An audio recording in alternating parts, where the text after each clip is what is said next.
Hi friends, welcome back to another video. I'm so excited to be sharing this special vlog with you all, as it's all about my bookish trip to Bath and Bristol.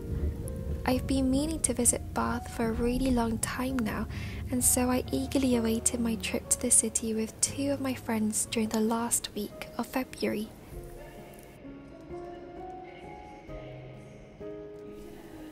The train journey to Bath was so beautiful, and I loved watching the rolling green hills unfold before us as we got further away from London.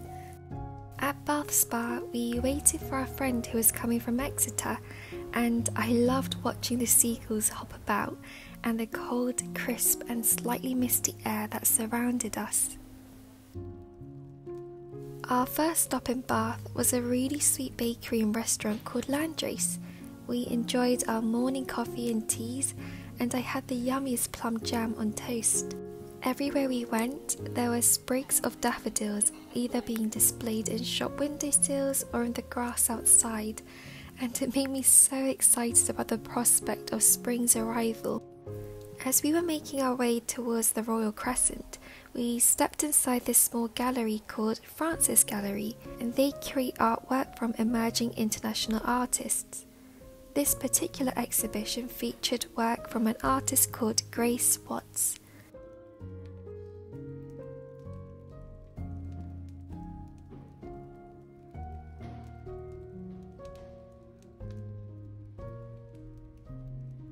The three of us became friends in secondary school, where we all studied art GCSE together, so this was quite a nostalgic moment as I recall going on art trips and taking our sketchbooks to art galleries and exhibitions.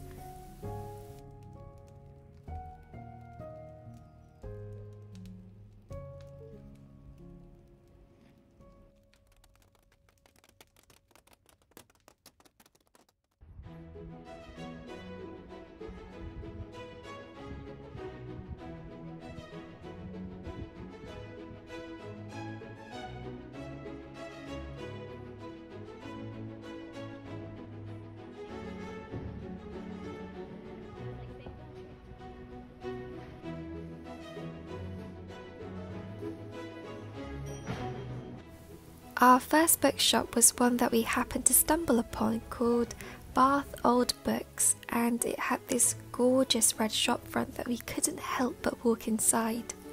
Bath Old Books is an independent bookshop that specialises in second-hand and antiquarian books.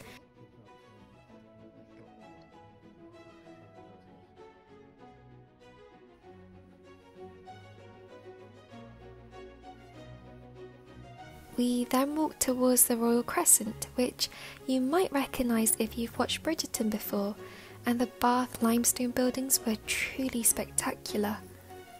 There was also this tea emporium that we came across, and I couldn't not go inside it. The shop smelled so lovely, and it had floor-to-ceiling shelves stacked with glass jars of loose tea leaves. We ended up sniffing all the different herbs, and it made me feel like I was in some sort of apothecary in a cottagecore fantasy world.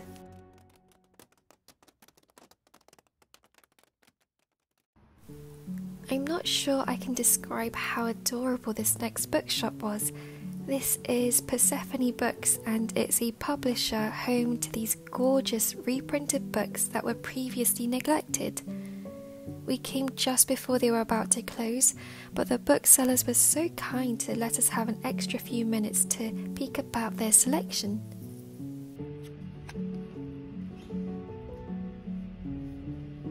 I was so enamoured by the cosy decor and books, and the way that everything was displayed was so delightful. There were so many books that I wanted to read, and I found it really difficult to narrow down my selections to just one book. But I did end up purchasing a book that I'm super thrilled with, and will show in the haul section at the end of this video.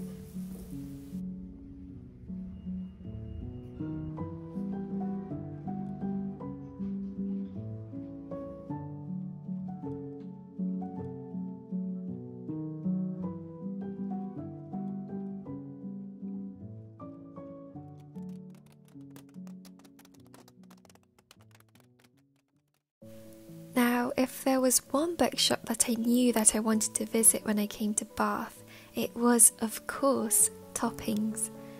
Toppings is a huge independent bookshop, and I quite literally fell in love with their branch in Edinburgh, so I was even more excited to visit this one, and it did not disappoint. The whole interior was jam-packed with books, and at some points, when I had to reach the books higher up, I had to use the library ladders, and they made me feel like I was Belle from Beauty and the Beast, although I definitely did not look as graceful with my big winter coat and my bags and my fear of heights. I wanted to buy every single book that I came across, but I had to think about how I was going to physically take all of them back home in the one tote bag that I brought with me, and so I rather unwillingly had to let go of many of them.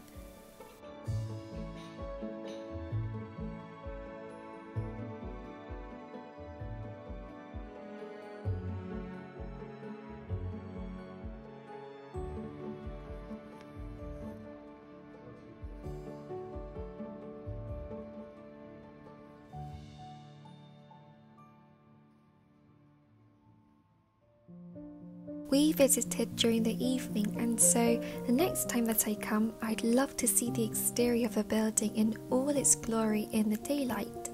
But my friend did say that because we came in the later hours, it was actually a lot emptier and more peaceful of an experience than when she visited before. I thought it was the cutest thing that you can even ask them for some tea and biscuits, which you can then enjoy as you sit down in one of their comfy chairs to read some books. We must have spent several hours here, exploring every aisle and corner, going both upstairs and downstairs, and it was all I could have asked or wished for.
The next morning, we had to rush to catch our train to Bristol because we were running a little late.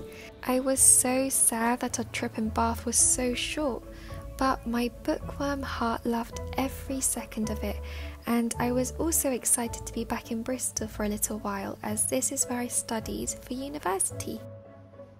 After a quick stop at Farrow Bakery, where I had a really delicious hot chocolate, we headed to a second-hand bookshop called Second Page, which had a huge selection of books.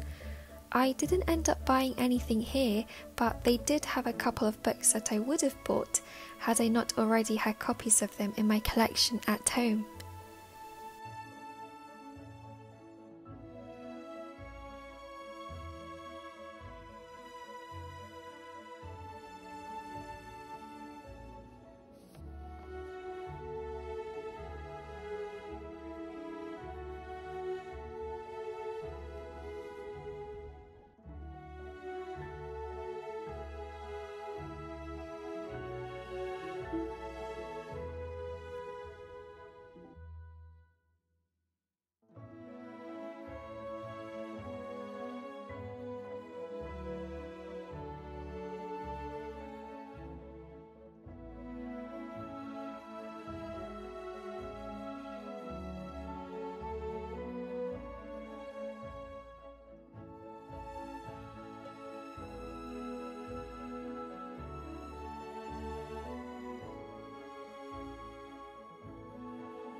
True to Bristol, it was a little wet and very damp, and so we sought refuge in none other than more bookshops.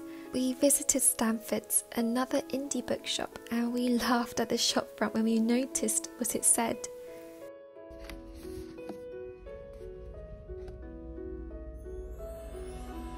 I was so pleasantly surprised by this bookshop. They had a wonderful selection of books, and I had such a good time browsing the lovely selection of children's literature.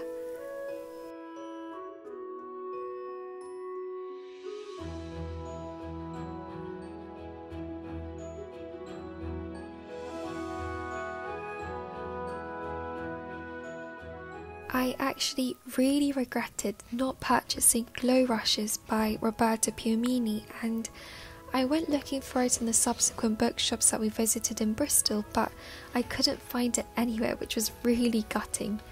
I did manage to read it though via Libby, and now I'm determined to go to a nearby bookshop and purchase a copy because it was such a moving and heartwarming read.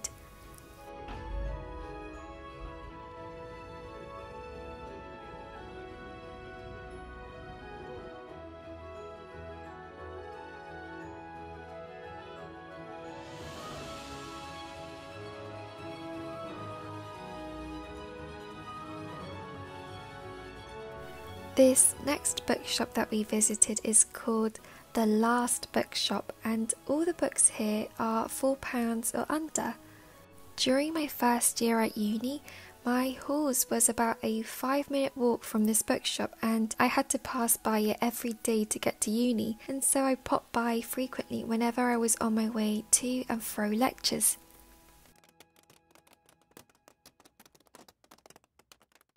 We wanted to visit the Clifton Suspension Bridge, and so we walked a bit further until we reached Clifton, when we came across this beautiful Waterstone shop.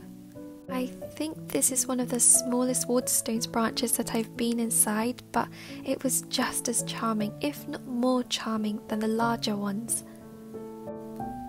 This particular branch had a really large selection of children's books, which you know I'm always drawn to, and so I spent most of my time combing through all the different titles that they had in stock.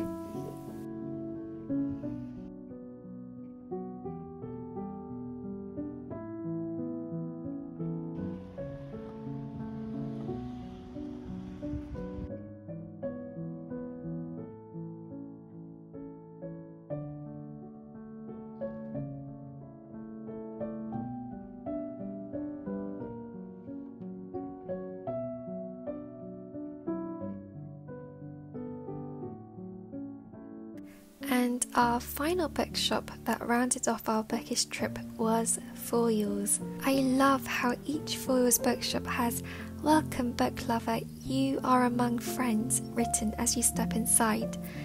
I always forget that it's there, and so it's like a warm, comforting hug every time I spot it.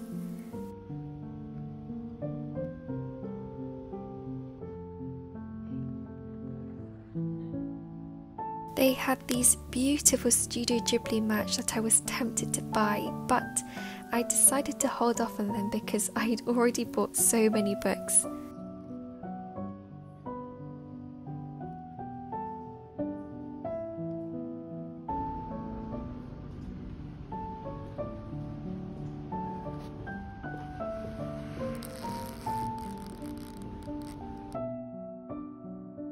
On the way back home, I read some more of Assistant to the Villain, which was February's book club pick for the amazing and wonderful Lexi's Patreon, Foxenwood.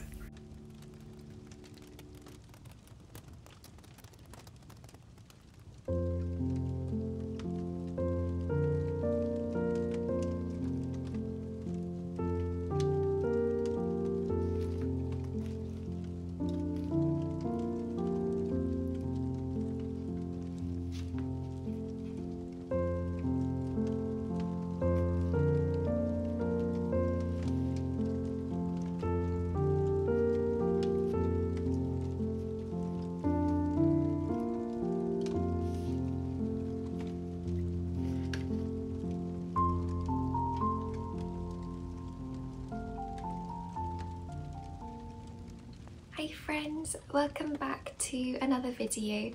Today I have a Bath book shopping and book haul for you, and I hope you enjoy the little montage of the different clips of bookshops that I filmed when we visited Bath. It's been about a week since I visited Bath now with two of my closest friends from school. We went to secondary school all together, and it's just so lovely to be able to go on trips like this now that we're all adults. This is actually quite embarrassing, but I went to university in Bristol and Bath is only like a 10-minute journey away from Bristol, and I never ever went. In my defense, I did go to uni during COVID, and so that limited the number of the time that I had to explore the nearby areas. But I am glad to have visited now, and I can definitely say hands down it's one of my favourite cities in the UK, favourite cities of all time I think, and I would love to live there one day. If I ever get the chance to, I would move there in a heartbeat. So for this portion of the video, I wanted to talk and show you all some of the books that I bought in Bath and Bristol actually, although I only bought one book from Bristol. But I'm going to put my mug down now so that we can talk about books. This cardigan is actually one of the things that I bought in Bath, and it was a bit of an impulse buy, but it was on sale. It's from Fat Face, and it's just the loveliest, coziest little sweater.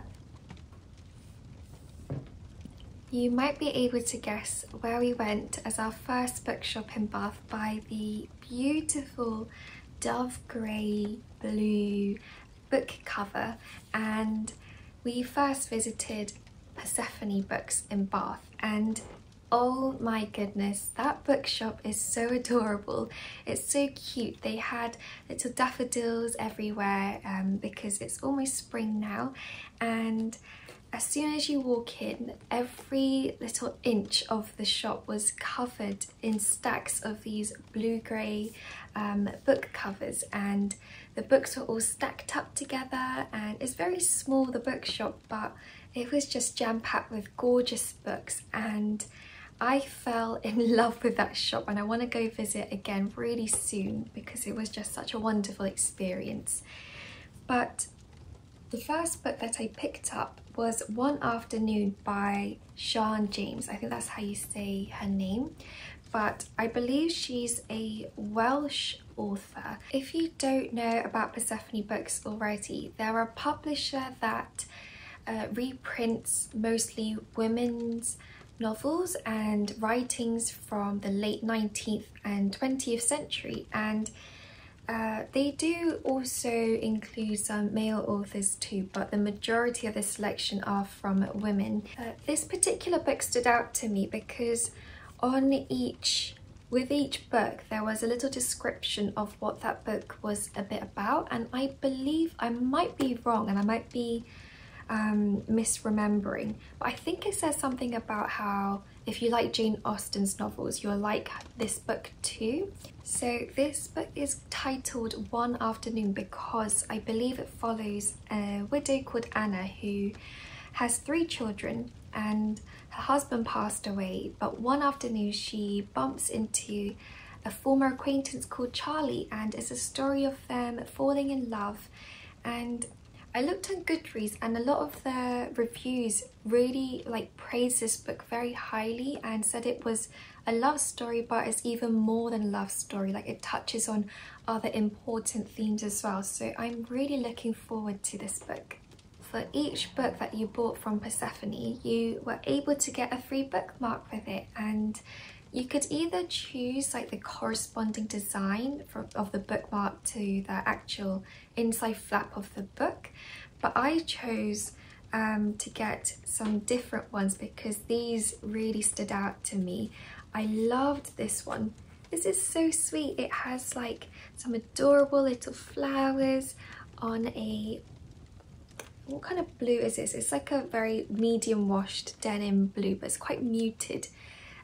But yeah, I thought that was adorable, and on the back it features a little text of, or a little excerpt of the book, And then for every subsequent bookmark, it was either 50p or £1.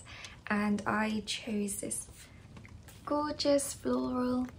It's like a soft pastel pink with some beautiful flowers. And my friend Subin actually got this as well, the same bookmark. And the last one is, oh, I just love this. This is a really cute little print, but you can, it almost looks very realistic actually.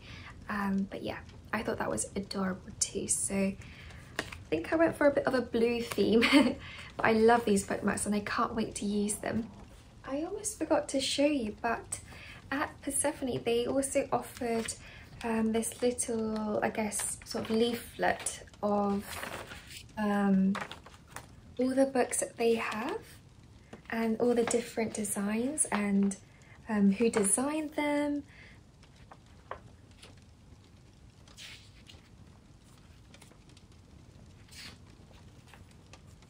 So yes, at the very back it has a list of all the books that they've reprinted so far.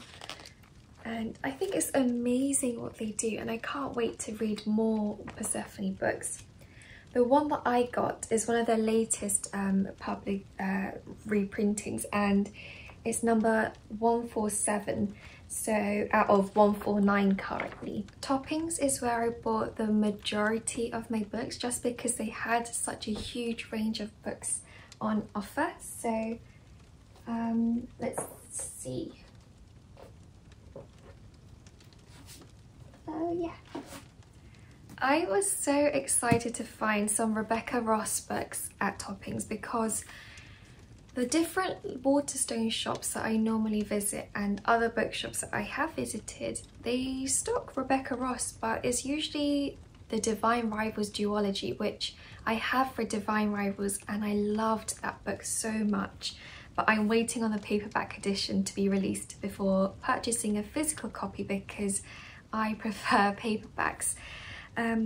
But they never have Dreams Lie Beneath, at least in most of the shops that I visited. They never have these in stock, and so I knew that I had to purchase a copy. So my philosophy with books, if I can call it that, is on the whole, if I can find a book on Libby, I will try to listen to it as an audiobook or read it as an ebook before buying a physical copy of it, but just because I want to be able to save money where I can, and I like to be able to buy books knowing that I love it and knowing that I've been wanting to buy it because I enjoyed the story. Either that, or I like to research and try and find a second-hand copy somewhere, and I'll buy it through Vinted or World of Books or something like that to save money on physical copies of books. Now, that's not always the case. I do love to pop into Waterstones and find a book that I've never read before, but this Dreams Lie Beneath by Rebecca Ross is a book that I read last year, I think, as an ebook, and I did really enjoy it. It's not my favourite Rebecca Ross, but I knew that I wanted a copy anyways because she's one of my favourite authors now. I think that Dreams Lie Beneath has such a cool premise. But in this world, dreams and nightmares all come to life, and once every season, the nightmares roam around the streets at night. And so people are trained specifically to be like the nightmare hunters, and they have to face whatever nightmare chooses to turn up that evening. Every new moon, the nightmares come to life, and Clementine, who is the main protagonist, she and her dad have been protecting their little village, except one day two men turn up and claim the town as their own, and so essentially Clementine and her father are kicked out. But as the book develops, Clementine has to work with one of the young magicians who is her enemy, so it's like an enemies to lovers sort of situation. But yes, I did really enjoy this, so I'm really happy to have a physical copy of it now. Next up is A Fire Endless by Rebecca Ross yet again.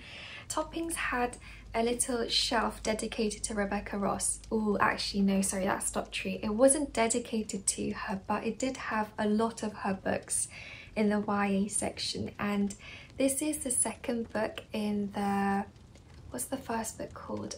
A River Enchanted duology. And I just love Rebecca Ross. I love all the books. She has such a beautiful way of writing that just draws you in. It's like magic. She has such a lyrical way of writing. I just love her characters. They have so much depth to them, and especially in the River Enchanted duology, we follow a range of different characters and they're different love stories, and the love stories aren't shallow. There's actually so much depth to them and there's so much character growth, and I just appreciate her beautiful storytelling. I'm going to bring the first book as well so you can see it side by side.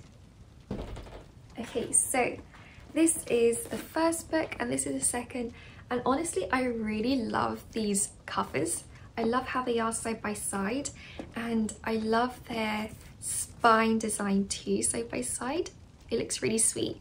This duology follows Jack and Adira as one of the main characters in the story, but here the wind carries rumours, and on the Isle of Cadence the spirits are very sort of capricious.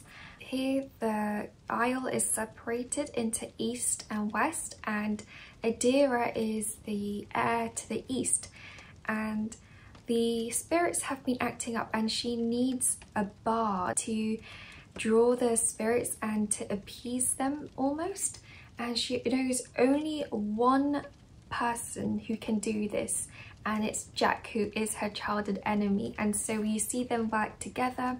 It's really so much more than that though. I so highly recommend this duology. I actually think I like it. Yeah, I actually think I love this more than Divine Rivals, so I don't know if that's controversial or not, but yes, this is just, I so highly recommend it. Next I have By Ash, Oak and Thorn by Melissa Harrison, and this cover is so stunning. Oh my goodness, and the back, oh, so sweet. I've had my eye on this book for years now. I think when I first downloaded Goodreads, which was about 3 years ago maybe, this was like the very first book that I put on it, and so it's been on my TBR for years. And I've wanted to read it for so long, but I don't know why, but I just assumed, I think I just saw the front cover and I thought maybe it was like more autumnal, but then I saw the second cover and I was like, no, that book looks a lot more autumnal than this one. And I recently found out that this actually takes place in the month of March, and so it was a perfect time to pick this up, and I decided to do it when I went to Bath. I don't know too much about this book, but on the back it says that 3 little people wake up from their winter sleep, and it follows Moss, Burnett and Cumulus, and they usually sleep in the old ash tree, but they have woken up and they usually love spring, except this time they're very concerned because they discover that one of them is starting to fade away, and so in order to find out answers they go off on their journey. They go far beyond the countryside into a place that's more dangerous and busy, and it's called The Hive. And on the back it says this book can be described in 3 words, which is nature, wonder and adventure. So I'm very excited for this. It also has adorable illustrations, so I can't wait to read this month now, because it's March already. Oh my gosh, it's March. Okay, the last couple of books that I bought from Toppings were these 3 Little Penguin Black Classics, and oh, I just love them so much. They're so cute, and I wasn't actually going to buy these because I didn't see them at first. When I was looking around in the shop, I was busy looking out for actual fiction novels that I had on my list, and I was already trying to look out for like the Rebecca Ross books. But in my final lap of the bookshop, I told my friends that I was just going to go downstairs for the last time before we left, just to see if I missed out on anything. And I'm so glad I did, because there was this little shelf on top of one of the staircases filled with these little these penguin little black classics. They're only £3 each, and a lot of these are from authors that I wanted to try and read from already, so I thought a short form novel or a collection of their thoughts and their works would be a great way to be introduced to them in a way that wasn't too overwhelming. So the first one that I bought was Only Dull People Are Brilliant at Breakfast by Oscar Wilde, and I tried reading The Picture of Dorian Gray last year, but for some reason I never finished it. I didn't get very far into it, and so I really definitely want to get that read this year. But yeah, Picture of Dorian Gray was not my first Oscar Wilde. This was. It's just a collection of like pithy little sayings that Oscar Wilde wrote, and someone on Goodreads commented that it's sort of, if Oscar Wilde had Twitter, this book would be it. He is a very funny man. He says something like, what does he say at the very end that I found hilarious? Oh yes, so he says, "It would be unfair to expect other people to be as remarkable as oneself." Honestly, so many of these little sayings made me laugh out loud. I don't actually agree with a lot of what Oscar Wilde says, because I'm Christian and I don't agree with a lot of the way that he thinks, but I appreciate his wittiness, his humour, and so yes, it was just overall a very fun, quick read. Then the next one that I'm currently in the middle of reading, I'm about halfway through it.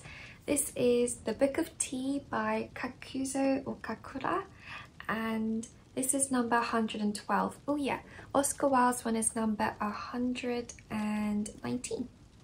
But yeah, The Book of Tea. Now this book, I have mixed feelings about it. I knew it was going to be a non-fiction discussing the importance of tea and the actual cult of teaism in Japan, but I didn't think that it would be quite so dense in its material. It's quite, some parts of it feels almost as if I'm reading a textbook, but I have gleaned a lot of information and some newfound knowledge, and I am appreciating the book so far. I'm excited to finish reading this though and tell you more about my thoughts in maybe a reading wrap up. And the last Penguin classic book that I got was Fyodor Dostoevsky's White Nights. I saw Jack from Jack in the Books, or Jack Edwards, his channels. He talked about White Nights as like a really beautifully written story, and I know that he was the one who first brought it to my attention, but I don't actually remember what he said. Anyways, I knew that I wanted to get it because he was he shared a quote, I think, on his Instagram or on his YouTube channel, and I thought it was so beautiful. But on the little description it says, "Two devastating Russian stories of solitude, unrequited love and depravity from beyond the grave." And I have a few Dostoevsky books in my collection and I haven't actually read a single one of them. It's quite shameful. I really want to read Dostoevsky and I have yet to, but maybe this tiny little book is a great place to start reading his collection. Last but not least, the final book in this book haul, and the only one that I bought in Bristol, is called Wildsmith Into the Dark Forest by Liz Flanagan, and it's illustrated by the incredible Joe Todd Stanton. This book, I've wanted this book for so long and I'm so excited to have finally found a copy of it. So just like the little Penguin Black classics, this is an example of me buying the book before I've read it, but I feel like this book is going to be worth it. I don't actually know too much about what this book is about, but other than the fact that it has a gorgeous cover and it has gorgeous illustrations throughout it. I'm such a huge fan of Joe Tostanton's work. Off the back of this, it seems to be about a girl called Rowan who, when war threatens where she lives, she has to flee the city with her mum, and they have to flee to a place called the Dark Forest, which is where her granddad is. And she meets her granddad and his white wolf Arto for the very first time.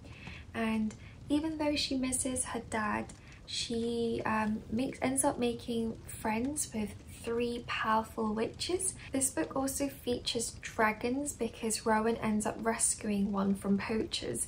So I think the whole story explores whether Rowan could really be a wildsmith. I'm very excited to get started this one too. I wanted to quickly show you all some tea that I got as well. My favourite kinds of tea are loose leaf herbal teas, and this is the mint and rose, and this one is quite funny. It's called Good Mood and Memory, and I hope it will give me good mood and good memory because I need good memory. But I got this because it's got lemon balm in it, and I feel like I've heard that lemon balm is very good for you. And the mint and rose one smells so delightful and looks beautiful too. We visited in Bath an independent herbal tea emporium, and doesn't that just sound so dreamy? It was such a dreamy place inside as well, and I knew that I wanted to grab some tea because I was running low on my supply. So yes, can't wait to try these out. That wraps up all the books that I bought from Bath and Bristol, mainly in Bath, and I just had the best time visiting and exploring all the bookshops in Bath. I think we visited, I can't remember how many visited, but the whole trip was based on visiting different bookshops, and that's like my dream holiday. So thank you to my wonderful friends Asma and Subin if you're watching. I love you guys so much. I hope you enjoyed watching this video. Thank you so much for watching, everyone. And I just want to say that when you guys leave comments, I literally feel like my heart like warms up because you just leave the sweetest comments for me to read. I just feel so unworthy of all the appreciation that you've shown in my latest videos, and I'm so thankful to have this community and to have started this journey with you all, so thank you. And also next week I have a super exciting video. Hopefully it's a spring book recommendations video, so I hope you are on the lookout for that. But yes, love you all so much. Bye friends.